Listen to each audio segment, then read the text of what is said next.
What's up, everybody? It's your boys Gin and Juice back at it again. And today we're talking about a scam. Now, these scams are getting pretty big in the Pokemon community, and there's a brand new one. Andrew, you want to tell us about it? Yeah, so apparently it's going around on Instagram that there is a person, and his Instagram will be up here, but he started with the resealed fake, or what he calls proxy booster boxes and stuff, and then now he's gone into proxy PSA slabs, so you can get like a first edition base set Charizard PSA 10 as a proxy. But the problem for those of you that don't know what a proxy is fake. Yeah, fake, 100% fake. Right, but there's no indication anywhere that it's fake, or I mean, we haven't seen it physically, so people have said that maybe the quality is not going to be great. You'll be able to tell some of the things that PSA does you can't really copy, but since a lot more people are getting into the hobby, they may not know exactly what to look for, and they might be thinking they're getting a deal. Right. And later they'll find out that they were scammed out of a card. And a friend of ours, the Pkwy, has already called out one eBay seller who was selling a first edition Lugia for $50,000. Right. And it happened to have the same serial number, cert number that was on the guy's IG. Yeah. So, as we always say, when you're getting into any kind of hobby or anything, do your due diligence. Meaning, buy from reputable sources. Make sure you know what you're getting. With PSA, you can always check the cert numbers. Now, they said that they'll put up fake cert numbers so that it won't get flagged, but let's elaborate there a little bit. One of the biggest concerns right now with this individual is they're doing either private or they're actually taking other people's certs and putting them on the cards. Yeah. So that means when you do put them in the PSA, you won't be able to, it'll either pull up the card and say what it is, or it'll say, hey, it's private and you can't actually see this data, which is kind of scary. Yeah. Because that means, like, for instance, they could be taking anybody's PSA cards, like one of yours or one of mine. If we post it, take that serial number, put it in, their print, however they print that label and so forth, and build out that fake card that we all saw. I did check, and the first edition Venusaur actually does pull up an actual cert for an actual card at PSA. That's PSA 10. So that is horrible. Yeah. So we just wanted to put this out there for all the new collectors, for the people out there, always just to be unconscious. We've transitioned a little bit more towards sports, but we still love Pokemon, because for me, this is what got me into collecting again. Yeah. And so I feel like I just want people to know that it's out there, to be cautious, to always do your due diligence, and if something, and always trust your gut. Like, if it's too good to be true, it probably is. There's something wrong with it. There's no reason why someone's gonna try to sell.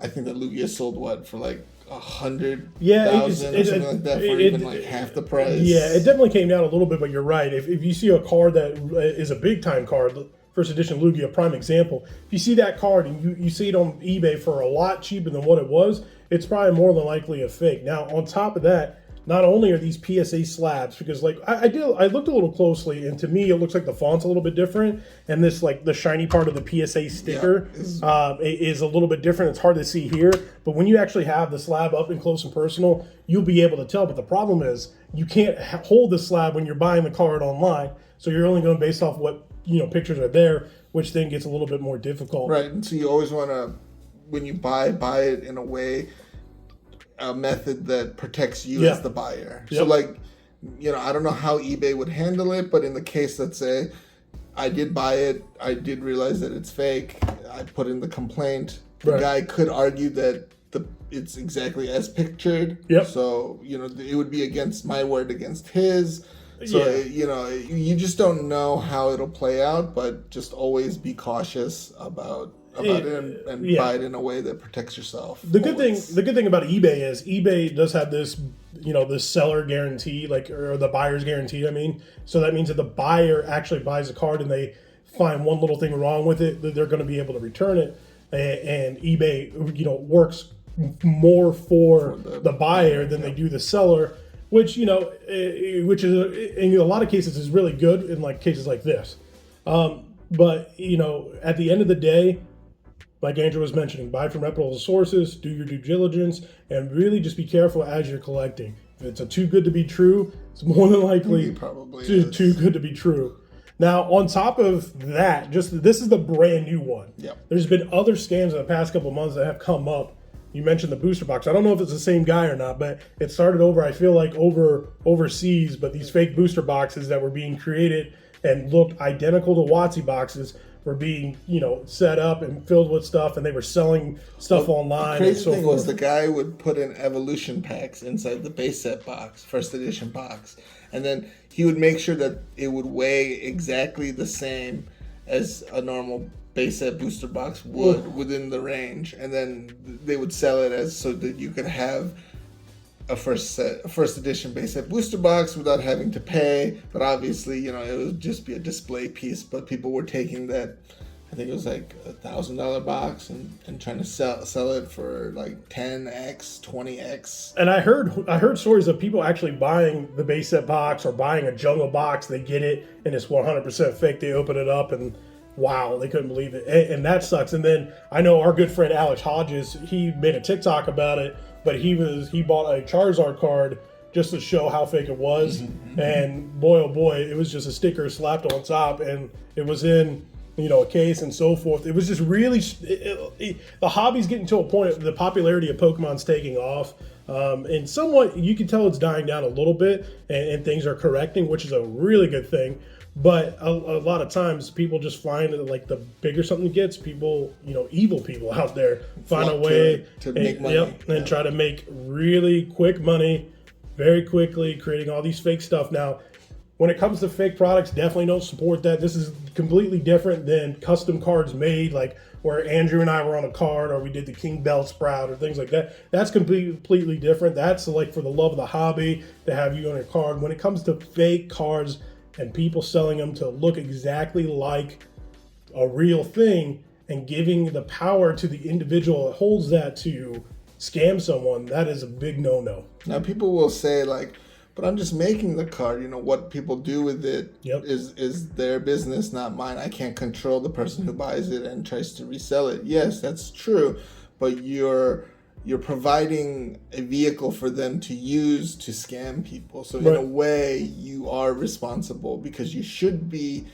putting some kind of watermark or just indicating something on there differently that people will know immediately that it's not the original and that it is a proxy. Yeah.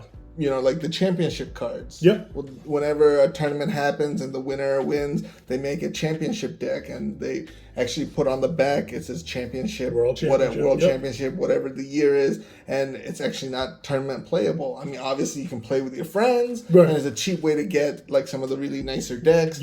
But it's clearly championship cards. It's not tournament legal. You can't use it. So it's just that obviously when money's involved, people tend to figure out ways especially to try to with scam COVID people. And everything else. I mean, people are getting desperate out there, and it sucks. It really does. And obviously we did a video talking about the main reason why we left the hobby. Well, not really left, because we just kind of shifted our focus somewhere else. Yeah, we collect privately and so forth, and we still open up Pokemon cards on Twitch and stuff like that. But besides that piece, one of the biggest struggles was the fake packs, spending a lot of money. There's been plenty of times where you saw where we purchased packs off of eBay. Luckily, it wasn't too many, but yeah, we've had resealed packs. We've had some fake packs come through our hands before, and at the time, that's probably the extent. It was just resealed product. But now it's getting elaborate to the point where they're making fake slabs, and the fake market has jumped up tremendously.